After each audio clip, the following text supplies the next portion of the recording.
कहानी की शुरुआत में हमें बताया जाता है कि कई हजारों साल पहले जब धरती और स्वर्ग को अलग किया जा रहा था तो उसी समय गलती से प्रीमोडियम नाम का एक राक्षस उत्पन्न हो गया जो अपनी शक्ति से तीनों लोगों पर अपना कब्जा करना चाहता था, जिसे रोकने के लिए देवताओं के सैनिकों ने उस पर हमला कर दिया, बट वो उसके सामने नहीं टिक पाए। यह देखते हुए भगवान बुद्धा ने अपने शिष्य को उसे रोकने के लिए भेजा, जिसका नाम था गोल्डन सिकारा, जिसने अपनी शक्ति से प्रीमोडियम को पाताल में कैद कर दिया। अब कहानी हम प्रेजेंट में देखते हैं, जहां इस स्टोरी को बाजी अपने दोस्त सैंडी को सुना रहा था। तभी हम मंकी किंग को देखते हैं, जो कि सारे डीमन का राजा है। इसके बाद वे सभी अपने गुरु टैंग के साथ एक यात्रा पर निकल पड़ते हैं और फिर कुछ दूर जाने पर उन्हें एक मंदिर मिलता है, जहां वे रुकने का डिसाइड करते हैं। गेट पर उनका स्वागत दो केयर टेकर करते हैं। फिर अंदर जाने पर टैंग पूजा करने के लिए चला जाता है और वो तीनों उस मंदिर की खूबसूरती का आनंद लेने लगते हैं। वहीं बाजी और मंकी किंग वहाँ के केयर टेकर को एक रहस्यमय जगह जाते हुए देखते हैं और फिर अपना वेश बदलकर उनका पीछा करने लगते हैं,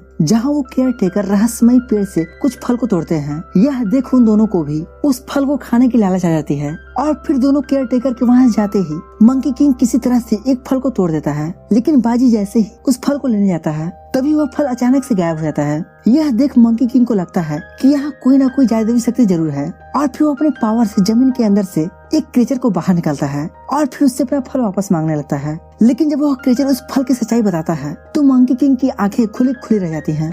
वो उनसे बताता है कि ये कोई ऐसा वैसा फल नहीं है, बल्कि ये एक जादुई फल है जिसे खाने वाला 50,000 साल तक जीवित रहता है और ऐसे एक फल को बनने में करीब 15,000 साल लगते हैं। मगर यह फल जैसे ही जमीन से टच होता है तो वह नष्ट हो जाता है। यह सब सुनने के बाद मंकी किंग उस फल को खाने के लिए और भी ज्यादा एक्साइटेड हो जाता है और उस क्रीचर की पूरी बात सुने बिना ही उस फल को तोड़कर वे सभी खाने लगते हैं। लेकिन यह बात जब वहाँ के केयर टेकर को पता चलती है तो उन पर बहुत गुस्सा होते हैं और उन पर चोरी का इल्जाम लगा देते हैं। यह बात उनके गुरु टैंग को भी पता चल जाता है, मगर वो केयर टेकर उन्हें भी बुरा भला करने लगते हैं और साथ ही कहते हैं कि इनकी तरह तुम्हारी भी नियत में खोट है। अपने गुरु के खिलाफ ऐसी बातें सुनकर मंकी किंग को गुस्सा आता है और फिर उनसे कहता है कि जाओ, अब मैं तुम्हारे उस पेड़ को ही खत्म कर देता हूँ। यह देखकर गुरु टैंग उसे शांत होने के लिए बोलते हैं, लेकिन वह उनकी एक भी नहीं सुनता और फिर अपनी जादुई शक्ति की छड़ी से उस पेड़ को जड़ से उखाड़ देता है। तब तक उस मंदिर का साधु भी आ जाता है, जो अपनी साथियों से कहकर वहाँ पर एक सुरक्षा कवच बनवाता है, जिसे देखकर टैंग उनसे माफी मांगने लगता है। लेकिन साधु गुस्सा हो गया था और उनसे कहता है कि मंकी किंग को उसकी गलती की सजा जरूर मिलेगी और फिर मंकी किंग और साधु में फाइट होने लगती है। मगर इसी दौरान उस सुरक्षा कवच में दरार पड़ने लगती है, जिसमें से एक बहुत ही खूंखार दानव बाहर आता है, जो गुरु टैंग को देख उन्हें गोल्डन सिकारा समझता है और फिर उन्हें कैद करके अपने साथ ले जाता है। मगर यह सब वो साधु देख लेता है और फिर फाइट को रोककर तीनों को समझाता है कि यह कवच उस पेड़ की शक्ति से बना था और तुम्हारी एक बेवकूफी की वजह से वह मॉन्स्टर आजाद हो गया। और साथ ही मंकी किंग से कहता है असल में तुम्हारा गुरु टैंग गोल्डन सिकारा का 10वां अवतार है, जिसे प्रीमोडियम अगले 3 दिनों में मारकर उसकी सारी शक्ति को छीनने वाला है। तो मंकी किंग कहता है ऐसा कभी नहीं होगा, मैं अपने गुरु को बचा लूंगा। और फिर तीनों वहाँ से जाने लगते हैं कि तभी एक स्मोक की पावर पेड़ से निकलकर उनके बैग के अंदर चला जाता है। वही दूसरी तरफ हम प्रीमोडियम को देखते हैं, जो कि टैंक को लेकर एक रहस्यमय पहाड़ी के पास चला जाता है। उधर हम मंकी किंग को देखते हैं, जो प्रीमोडियम को ढूंढते हुए आगे बढ़ रहा था। तभी वह स्मोक की पावर बैग से बाहर आता है, जिसे देखकर तीनों डर जाते हैं। उन्हें लगता है कि शायद यह भी कोई मॉन्स्टर है, लेकिन तभी पता चलता है कि वो कोई मॉन्स्टर नहीं, बल्कि वही वो एनर्जी है जिन्होंने प्रीमोडियम को अब तक कैद करके रखा हुआ था। और साथ ही उनसे कहती है कि मैं यहाँ पर तुम्हारी मदद करने के लिए आई हूँ। मगर मंकी किंग को उस पर विश्वास नहीं होता और फिर उसे झाड़ियों में फेंक देता है और फिर धरती से उस क्रीचर को बाहर निकालता है, जो उसे आगे के रास्ते के बारे में बताता है और साथ ही कहता है कि इस सफर में तुम्हारी मदद वो की पावर भी करेगी। इसके बाद मंकी किंग उस की पावर को अपने साथ ले जाने के लिए तैयार रहता है। इधर प्रीमोडियम अपने शक्ति से उनके प्लान के बारे में सब कुछ जान जाता है और फिर अपने सैनिकों को उन सबको मारने का आदेश देता है। इसके बाद वो टैंक के पास जाता है और कहता है कि मुझे जल्दी अपना असली रूप मिलने वाला है और फिर मैं तुम्हें मारकर और भी ज्यादा शक्तिशाली हो जाऊंगा। उधर मंकी किंग और उसके सारे साथी भोजन करने के लिए गांव में रुकते हैं, जो कि माउंटेन मैन के बगल में ही था। तभी प्रीमोडियम के भेजे हुए मॉन्स्टर भी वहाँ आ जाते हैं और फिर उन सब में फाइट होने लगती है। लेकिन फाइट में मंकी किंग उन पर भारी पड़ने लगता है। यह देख उसके सारे सैनिक वहाँ से भाग जाते हैं। मगर यह बात जब प्रीमोडियम को पता चलता है तो उन पर बहुत गुस्सा होता है और फिर इसके बाद वो अपनी काली शक्ति को उसे मारने के लिए भेजता है। उधर मंकी किंग और उसके सभी साथी माउंटेन मैन के मंदिर में जाते हैं, जहाँ पर उसका मूर्ति बना हुआ था। मगर तभी वो काली शक्ति आकर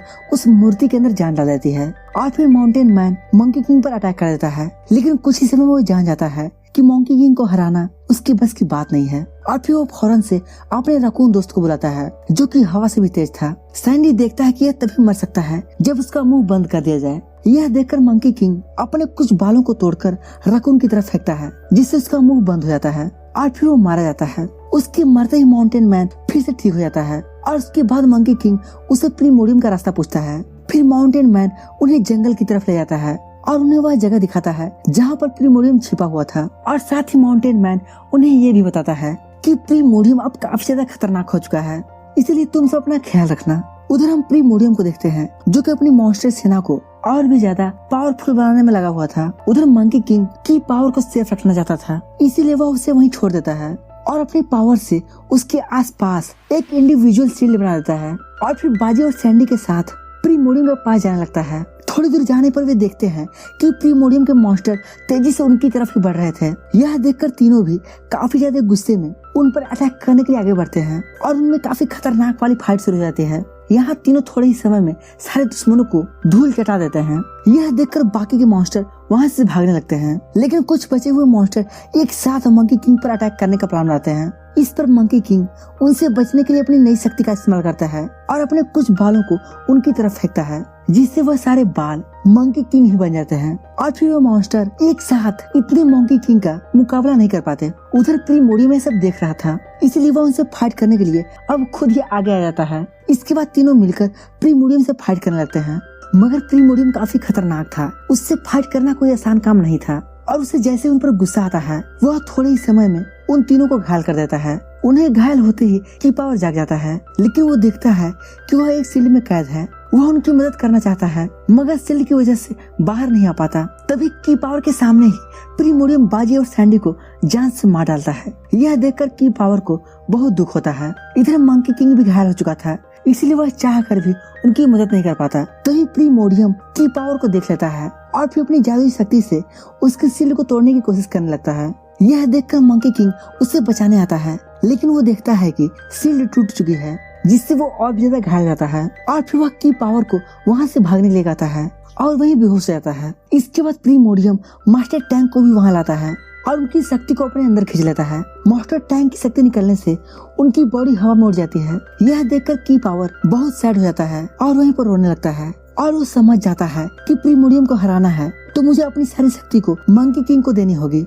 इसलिए वह खुद को सेक्रीफाइस करते हुए अपनी सारी शक्ति को मंकी किंग के अंदर डाल देता है। की पावर की शक्ति मंकी किंग के अंदर जाते ही उसका दिल फिर से धड़कने लगता है और वह इस बार काफी ज्यादा खतरनाक तरीके से युद्ध के लिए तैयार होता है और इस बार काफी गुस्से में प्रीमोडियम से कहता है कि अब तुम्हारा खेल खत्म होने वाला है। इसके बाद दोनों में जोरदार फाइट शुरू हो जाती है, लेकिन मंकी किंग थोड़े ही समय में अपने स्टिक से प्रीमोडियम को जलाकर मार देता है। प्रीमोडियम के मरते ही की पावर की शक्ति से बाजी और सैंडी भी जिंदा हो जाते हैं। वे सभी की पावर और मास्टर टैंक के ना होने से काफी दुखी होते हैं। तभी हम देखते हैं कि मास्टर टैंक भी वापस आ गए हैं। यह देखकर तीनों काफी ज्यादा खुश हो जाते हैं और जल्दी से उनके पैरों पर गिर जाते हैं और फिर मास्टर टैंक प्यार से अपने हाथ को उनके सर पर रख देते हैं। अब आगे हमें कुछ समय बाद का सीन दिखाया जाता है जहाँ एक देवी उस ब्रिज को ठीक करने की कोशिश कर रही थी और थोड़े ही समय में उस ट्री को पूरी तरह से ठीक कर देती है। यह देखकर सभी लोग खुश हो जाते हैं और इसी के साथ ये प्यारी सी कहानी यहीं पर खत्म हो जाती है। तो दोस्तों उम्मीद करते हैं कि आपको इस मूवी का एक्सप्लेनेशन जरूर पसंद आया होगा।